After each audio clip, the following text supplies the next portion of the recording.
with the brightest light in the universe. So the more you're connected with your brightest light in your body, that is your pure self. That is your pure essence. That is your purity.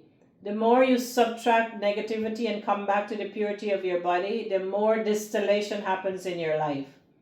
Distillations means condensation doesn't happen often. When there's too much condensation, the spinal column gets blocked. If you look at the chicken, the back of a chicken, in the indentations there, in the spinal column, that is where the density is stored. In the spine, those indentations are holding dark particles. Dark particles should not be negative. If there is too much sadness, if there is too much fear, and it builds up too much, it will cause stagnation in your life.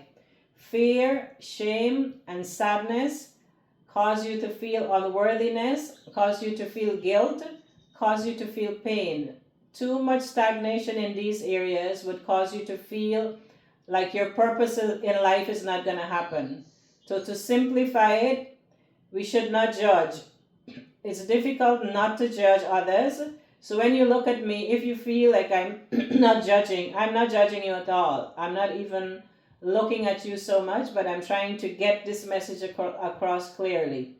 When you judge me or you judge anyone at all, it's going to affect you just a little bit. It will cause a little spark in the spinal column. So every time you judge someone, every time you judge negatively, there's a spark in the spinal column, which is connected with the mind. There's a flash. It's an electrical circuitry that is flowing there. So the electrical circuitry is flowing with the light all the time. It is coming in a circular motion. If there is too much negativity, it doesn't flow in a circular motion. It gets disjointed. So if you have a stream of negative thoughts, then it will cause blockages in your body.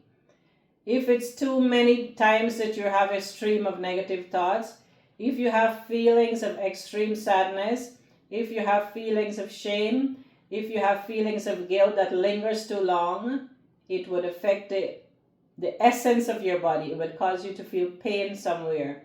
When you start feeling pain in your back or your leg or anywhere in your body, it is your purest form that is telling you to pay attention to this pain. This pain is causing you to reflect on what you're doing wrong. Why am I feeling this pain here? Why am I feeling a pain in my chest? Why am I feeling this pain? Why am I feeling hurt here? What is causing me to feel this pain? So when you can reflect on that and see if it is sadness, why am I feeling sadness now?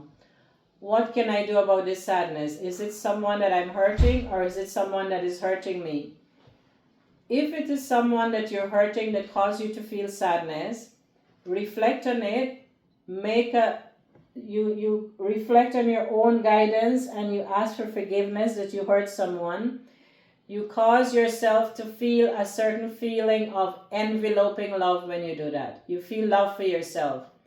If it is a case where someone has hurt you, allow yourself to forgive them and allow compassion to be the arch there that is guiding you.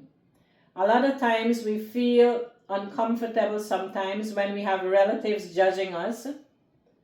If it's close relatives, especially your father or sisters and brothers, if they're judging you, their negative thought forms can cause your life to have blockages. If you allow that negativity to affect you too much, it cannot stifle your growth. It will stifle their growth if they're trying to affect you in a negative way. You understand that? Yeah, so we shouldn't judge. We should stay away from judgment. Anytime feelings of judgment come in, we have to deflect it. We have to know that feelings of judgment comes when we speak. If there's anyone that comes to mind, deflect it, and then you get back to thinking your own thought forms.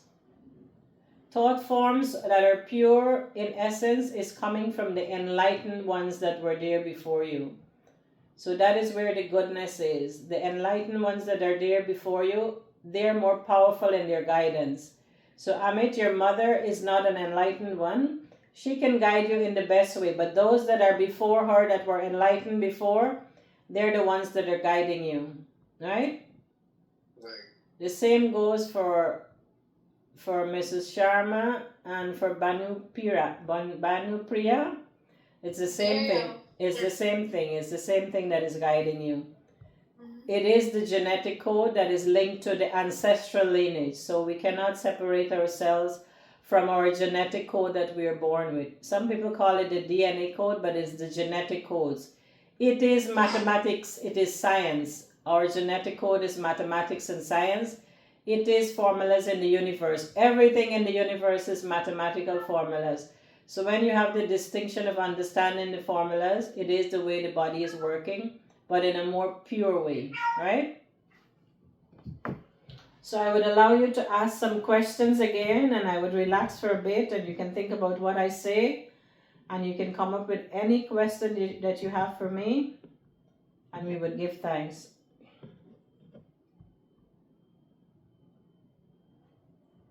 I have a question, Karen. When you said that we should not judge, Uh-huh. right? But even sometimes we see that